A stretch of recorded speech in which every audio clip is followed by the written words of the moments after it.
Hey guys, happy first day of real virtual learning.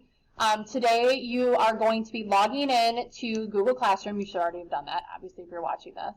But you're going to be completing a quiz review. We got lucky that we were able to finish everything that we needed prior to shutdown. So today you're going to be reviewing for your quiz.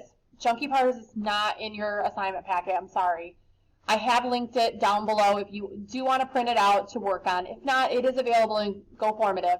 I would recommend writing your answers on a separate sheet of paper though, because later on Friday evening or maybe even Sunday night as well, I'm going to be posting a video of me going over the review step by step.